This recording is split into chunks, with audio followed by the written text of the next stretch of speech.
great summer in St. Tammany Parish, fishing in Lake Pontchartrain. The trout haven't fully made their migration in yet for the fall, so we're going to kind of go out to where they may be and fish some of the platforms and some of the rigs in Lake Bourne. I've been throwing the cast net this morning. We got some nice healthy shiners and a few shrimp. So that's going to be our bait of the day, and we're going to fish on the bottom. Today's tide range is a little more than 1 foot, 1.07 foot of range. We have a slight wind forecast of 5 to 7 miles an hour and a 20% chance of rain. So it's a pretty good day. I've been fishing Lake Pontchartrain over 25 years, personally and professionally the last 13. I fish year-round, or that's all I do. For me, my season is about middle of March to middle of December. Joining us is Chef Mark Quitney of 555 on Canal. It's his first trip fishing this area. I believe this bridge was built in the 1930s. Aye. Huey P. Long, during the Depression.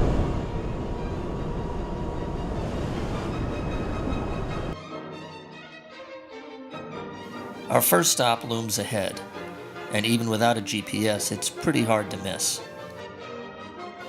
It's known in fishermen circles, appropriately enough, as the barge. Now the key with this, I'm hooking right through the nostrils. Huh. What is that? These are locally called channel mullet or ground mullet.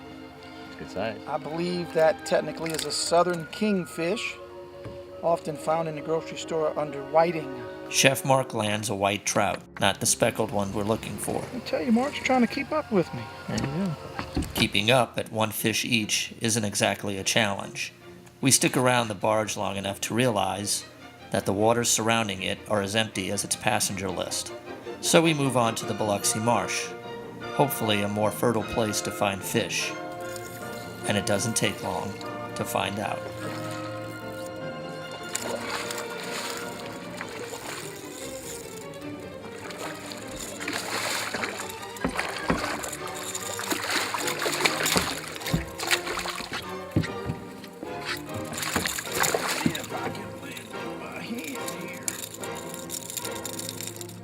Hold still, buddy. I got you. There's a Biloxi Marsh redfish. Here comes another one that Chef Mark has hooked. A school of redfish has entered the pond. That's good news for us, bad news for the school. Landing one of these big reds sometimes scares off the others. On other occasions, it strangely draws them in. Chef Mark's red puts up a struggle, but in the end, despite a last-gasp valiant effort to unhook itself, it's going to end up as one of Chef's mouth-watering recipes. Up next on Bait to the Plate. Today we're going to do a wonderful redfish. It's beautiful. We're going to go ahead and pan-sear that redfish, and then we're going to finish it with a little lump crab and a mosh salad with some roasted peppers. That's next on Bait to the Plate. You're watching Bait to the Plate. We're going to start off with that local Gulf redfish. Just came in this morning. It really is a nice cut. Looks really good too. We're going to take the redfish. It's got a little bit of just some Cajun seasoning on top. We'll take a little bit of clarified butter, give it a quick sear. We really want to get some good caramelization on it. That's really the goal. Let's get some nice crisp color on there. Then we'll pop it over on the next side and finish it up right after that. Actually, we take whole butter and we separate the milk solids out of it. So you end up with that beautiful, nice, clear butter. And it really helps the burn factor. That's really where the word clarified comes in. And the same thing that we use for Béarnaise sauce and hollandaise. It's that classic butter. It's really starting to look good though. Just starting to get some really nice color on the edges here. It's looking very nice. Starting to get nice and white and opaque on the edges. If you look at the fish right here, I'd say give it maybe another 30 seconds and we'll pop it over. But you can see how she's cooking up. It's beautiful. Look at that. You can see the whiteness coming up on it all the way around.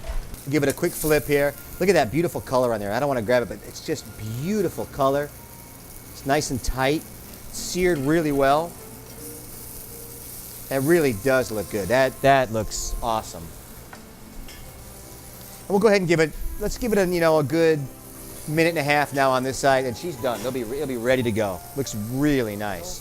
And you can feel the fish, and she's starting to firm up very well. I don't want to overcook it. I want to keep it nice and moist at the same time.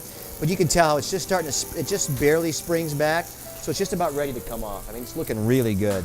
With that, we're going to take a little bit, just a tad of butter, and we'll take a little bit of our spinach and mosh mix, a little bit of lump crab, and then we roast our own red and yellow peppers. We'll go ahead and roast those. Joe, can you grab our vinaigrette? Sure. Ah, a little bit of salt and pepper. Thank you, Joe. Yes, we do have fun. I just want to barely warm this up. So it really is a really, really light salad.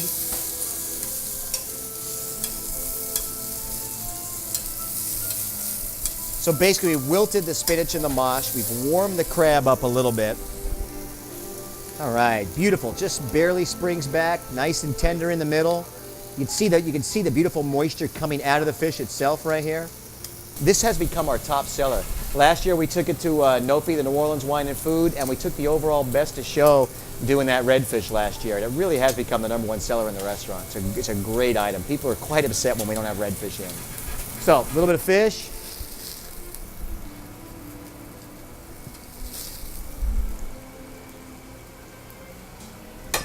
Okay, the best thing. We actually make a lemon thyme vinaigrette. A little bit for flavor on there.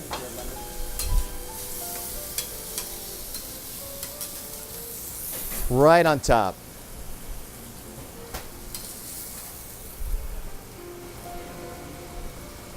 And just a little bit on the edges, a little on top to moisten it.